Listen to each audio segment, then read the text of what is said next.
Hey everybody, welcome back. Another video for you. So much to discuss as always. Let's just get right into it. I'll leave the self-promotion to the end.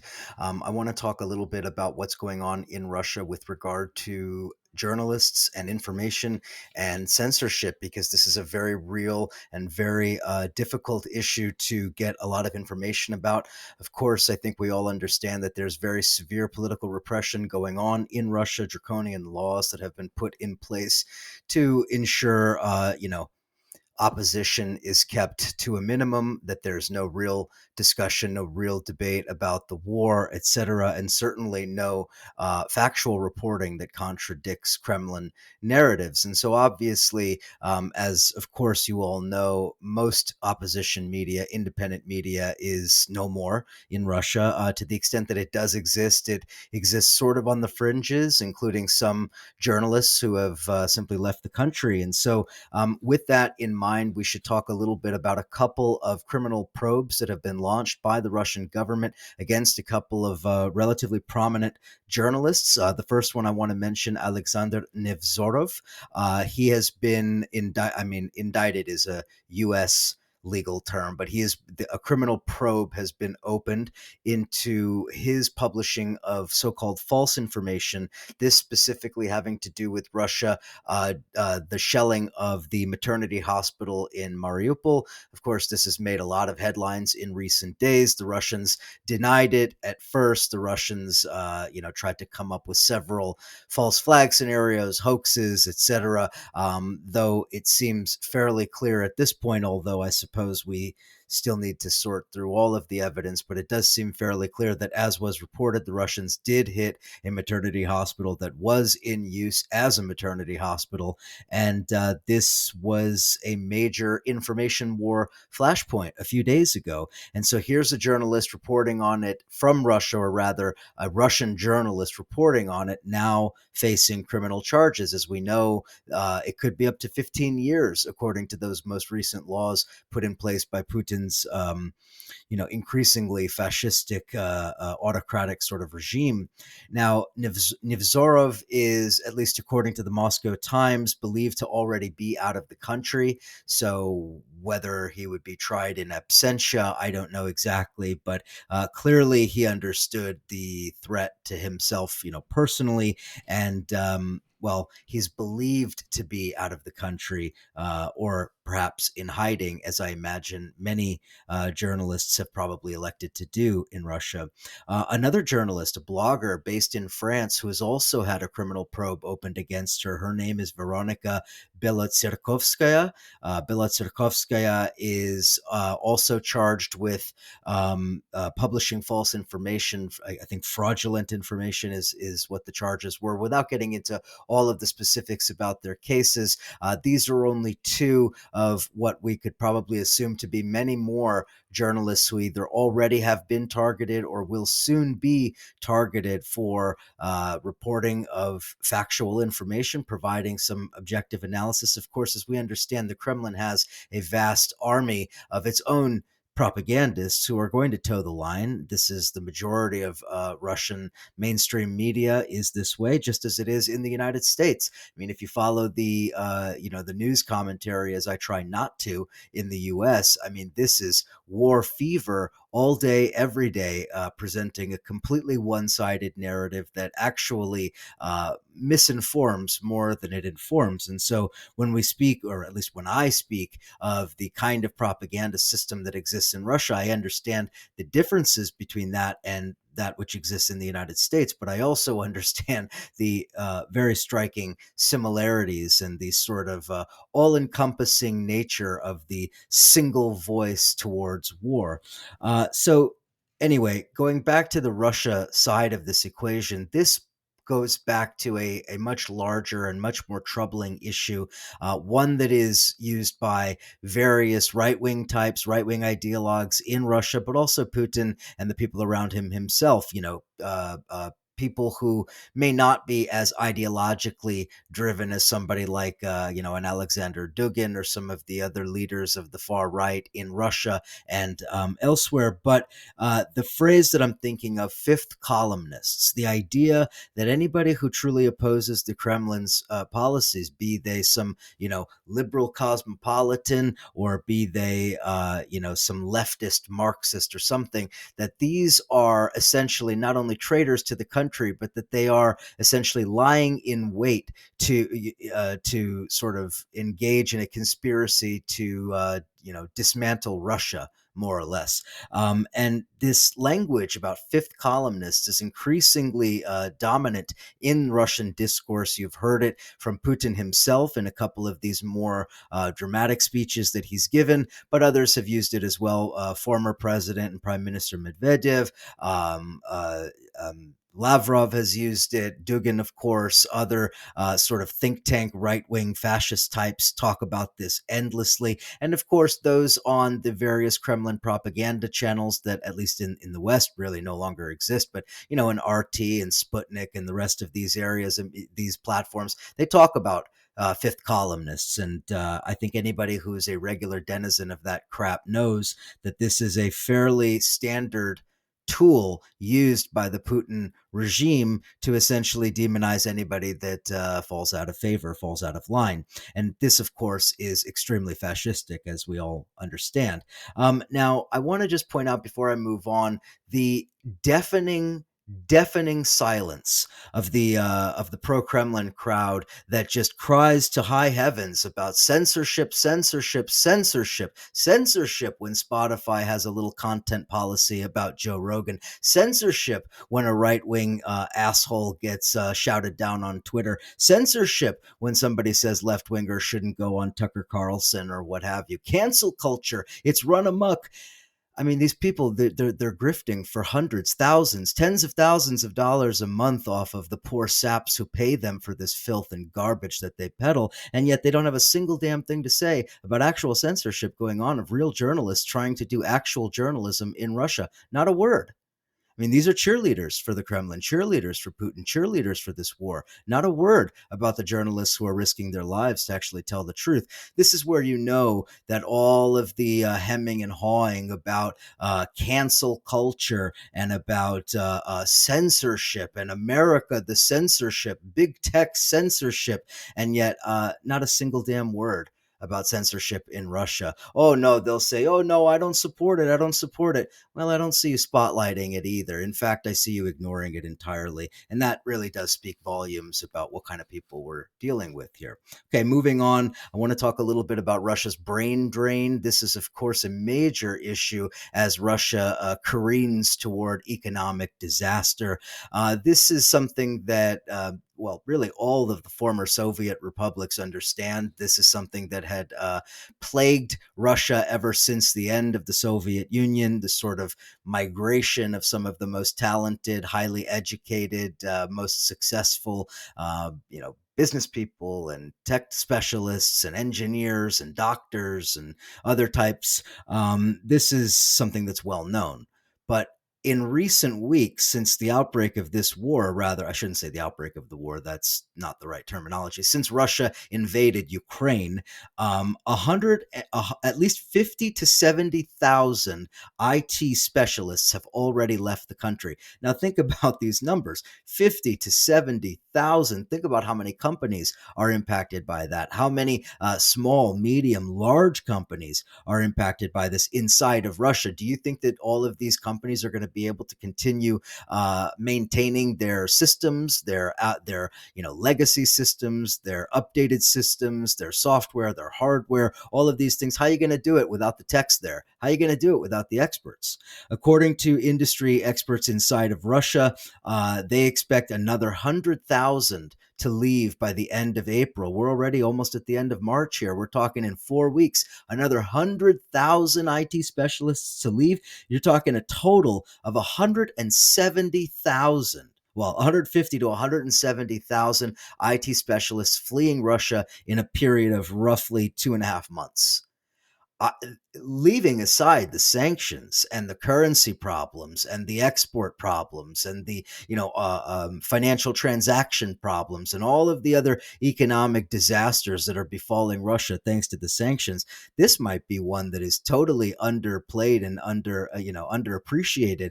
We should not underestimate how big of a deal it is when you know 150,000 IT specialists leave the country. As somebody who has some understanding of the private sector and of IT, at least at a very basic level, this is absolutely devastating to the entire economy. I don't know how you make this up. You can't just import IT specialists given the current circumstances. You can't just start paying Indian IT programmers to come over and do the work for you. So I'm not sure how they deal with this. Now, I understand some of the policies that Putin has put into place, including capital controls that are both banning Russians from purchasing foreign currencies inside of the country, but also from sending currency out of the country. So, there's a sort of a two-pronged effort to prevent Russians from either fleeing the country or at the very least fleeing the country with any of their wealth. So this is a huge problem for Russia. And I think, and it is one that's getting some attention, but I think a little more attention should be paid. It's like a Willy Loman reference there. Okay, so let me talk a little bit about another aspect of this war that is totally ignored. And this goes to my politics and the politics of those that I most trust and most respect. And that is a politics of anti war activism and anti imperialism and anti war perspective. And when we say that we're anti war, we're not just anti US wars, we are anti war. And when we talk about war, we have to understand the human costs of war. This is not all chessboard games. This is not all geopolitics. This is very much human.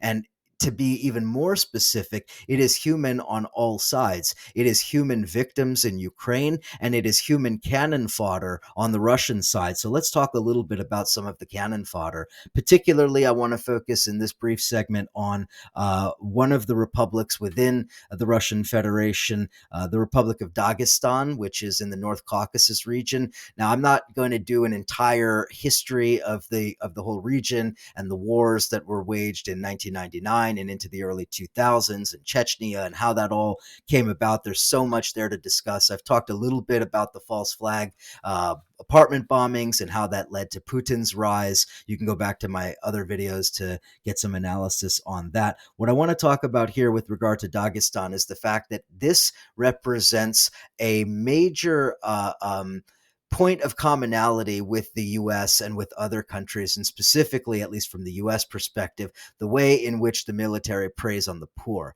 Dagestan is one of the poorest regions in the Russian Federation, and it is overrepresented, way overrepresented among the confirmed Russian dead. It is way overrepresented among the confirmed contract soldiers on the Russian side. It is overrepresented among the injured. It is in many ways just simply way out of step with its population in terms of its representation in the military. Why is this? Well, as you might imagine, Dagestan is one of the poorest regions in Russia. The military and serving in the military is quite similar to how it is in the United States, one of the only means for many of these people to get out of the economic, the sort of disastrous economic conditions of where they come from. So let's talk about some of those economic conditions very quickly. Dagestan has the third highest birth rate among the entire Russian Federation. It has the highest population growth, the highest youth unemployment, endemic corruption and poverty. It has the lowest budget per capita, 69,000 rubles per person in Dagestan within their budget, which is just chump change. Absolute, just nothing. They are second in unemployment at an official number of 12.1%, though believed to be much, much higher than that. Second lowest in average salary in the Russian Federation at 32,300 rubles on average. This is, again, just It's working for nothing. I mean, it's it's like living on a few bucks a day. In Dagestan, crime is up by 44%. Most of the young people flee Dagestan, or the ones that can flee Dagestan, for major cities within the Russian Federation. They go to Moscow, St. Petersburg, other major cities, looking for work to send money home. And now, if you compare the average salary, as I mentioned, it is second lowest in the Russian Federation, an average salary of 32,300 rubles. Compare that to what the Russian military is offering. They are offering a salary of roughly 177 to 215,000 rubles per month. Per month. Okay, so you're talking about, five, 7 to 10 times what they would make on average at home, they make going into the military. Now, you do the math. You figure out, if you are a young person coming from Dagestan and you have no hopes in any future, do you think maybe you might look at the Russian military as a viable option, as a way to support your family? I think it makes perfect sense. And anybody in the United States who sees these U.S. military ads and helping you to pay for college and up to $50,000 and all of this stuff, I mean, we know what we're talking about here. This is exploitation of poverty. This is exploitation of the working class and the poor. This is what the Russian military is comprised of: mercenaries, poor kids from the Caucasus, contract soldiers from Libya and Syria, Chechen, elite forces under, Kadyrov's puppets and so forth. I mean, this is a complicated military, uh, what's the word, sort of military force made up of a variety of demographics. It is not monolithic, and we should understand that, like all militaries, it is made up of largely working class and poor people. So I think that we have to keep in mind that when we talk about the Russian military, let me back up. I should say this. None of this is to say that I'm trying to generate sympathy for the Russian military while they're committing war crimes on a daily basis against the people of Ukraine. I want to be very, very, very clear that I bring this up so that we have a fuller picture and a fuller understanding of the human costs of what's happening here on all sides, not to suggest in any way that the exploitation of the people of Dagestan is somehow equivalent to the merciless bombing of Mariupol, or the attacks on anti-war demonstrators in Kherson or whatever. Right? I'm not equating these things, but I do think it's important that if we're serious about anti-war politics, that we understand how the war is affecting all of the people that it is affecting. All right, I'm almost out of time. I just want to quickly also mention, since we're talking anti-war, anti-war politics is front and center for us on the left. It really must be. And so, as as internationalists, we have to always keep an eye every day on what's going on inside of Russia, on the courage and fearlessness of those who are organizing protests, who are showing up to protests, who are making their voice heard despite all of the repression, the legal structures that have been sort of erected to stifle speech and so forth. As of Sunday, the Independent Protest Monitor, OVD Info, has reported more than 15,000 arrested in Russia for various protest-related activities. Now, that might not seem like a huge number, but if you think of it relative to the population, and specifically relative to the population that might be able to protest, and historically the nature of protests in Russia, given everything that's going on, I think that's a pretty large number. And I think it illustrates that while 15,000 may have been already arrested and charged with various crimes, you can imagine exponentially more are speaking privately among their families, their friend circles, etc., expressing their opposition in quieter ways, of course. This has to be paid attention to, because, quite frankly, if we ignore the courageous anti-war actions going on in Russia, then we miss an entire aspect of what's happening here. The people of Russia are obviously the ones that are paying the price for Putin's crimes here. The people of Russia are paying economically. They're paying in the form of higher prices. They're paying in the form of being cut off from the rest of the world. They're paying in the form of quite literally subsidizing and actually underwriting the war itself. in various ways. So anyway, I just have to note that we're never going to ignore what's going on in Russia and the resistance that's going on in Russia to this ghastly, ghastly war, just as we would hope that people would not ignore those of us who have never stopped talking about war and imperialism since Iraq. And, of course, those older than me go way back to Vietnam and maybe even earlier than that. Anyway, I don't want to start rambling. I'm at the 20-minute mark. I'll leave it there. Go over to the Patreon page. I'm going to talk about some other issues. I want to talk a little bit about InfoWar, obviously not the Alex Jones nonsense. I mean the information war that's going on and what we should do with completely polar opposite narratives about key issues. This has already come up with, as I mentioned, the bombing of Mariupol. There were competing the bombing of the maternity hospital in Mariupol, the sort of competing narratives about that, the disinformation around that, the opposing perspectives on a number of issues. How do we navigate this? How do we figure out, are the Ukrainians lying? Are the Russians lying? Are they both lying? Are they both telling some elements of truth? How do we figure it out? And what key issues should we be looking for? I'm going to talk a little bit about that. I also am going to talk about something that is also deeply worrying in Ukraine, and that is with the imposition of martial law by Zelensky and sort of the consolidation of governmental power, basically under Zelensky and the